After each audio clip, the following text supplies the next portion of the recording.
So let me give you a demo of this online quiz application which is created using Next.js and Gemini AI for generating the questions. So we have this login screen. We have also validation. There is also register screen where user can register. So let me log in with one user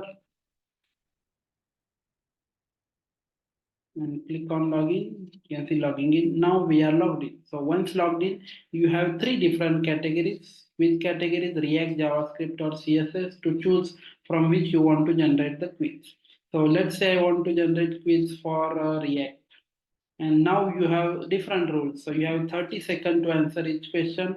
You cannot refresh during the quiz. And if you want to end the quiz, you can click on the end quiz button. So it will be displayed.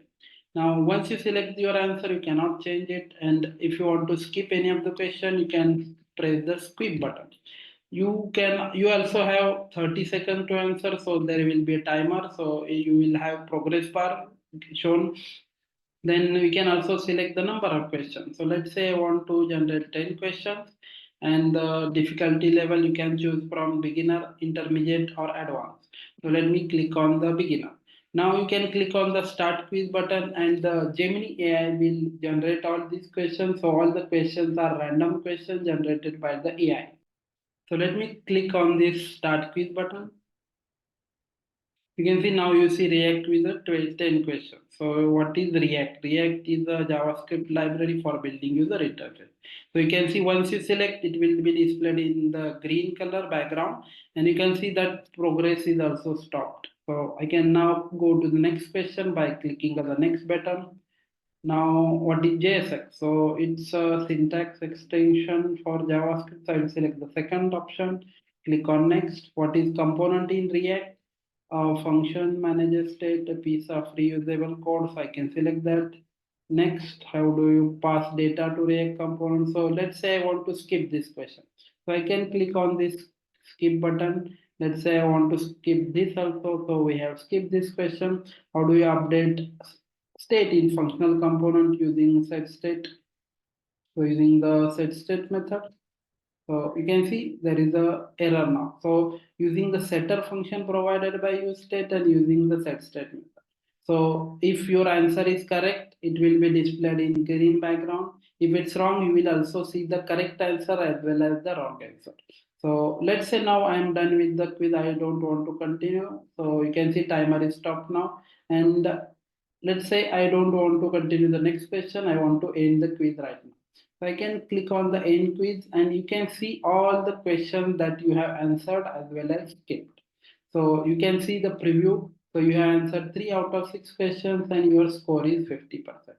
You can also go to the previous quizzes where you can see all the previous quizzes attempted. So you can see we have just attempted this question quiz less than 1 minute ago. So there is also 41. So you also have pagination. So you can click on next to see the list of next quizzes you have already taken.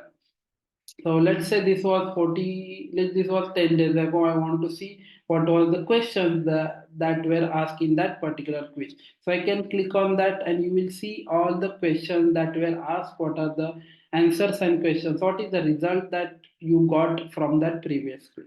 So we have this list of previous quizzes where you can see your performance in the previous quiz. We also have profile page where you can update your profile information, and this is completely responsive. So we are using Tailwind CSS. So you can see as soon as you make this smaller screen or your screen is smaller, there will be a drawer open. You can see this is nice toggle animation. So we are not using any external library for this. So we are building this from scratch. So you will learn how to create it. So you have this, so all the pages are responsive. You can see this is completely responsive. Let me make this even smaller and I can select the previous quizzes. You can see this is also completely responsive. So our profile page is also completely responsive.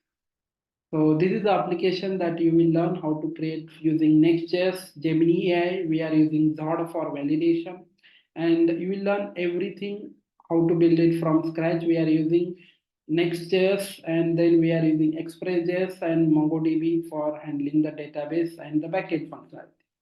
So that's it about this demo.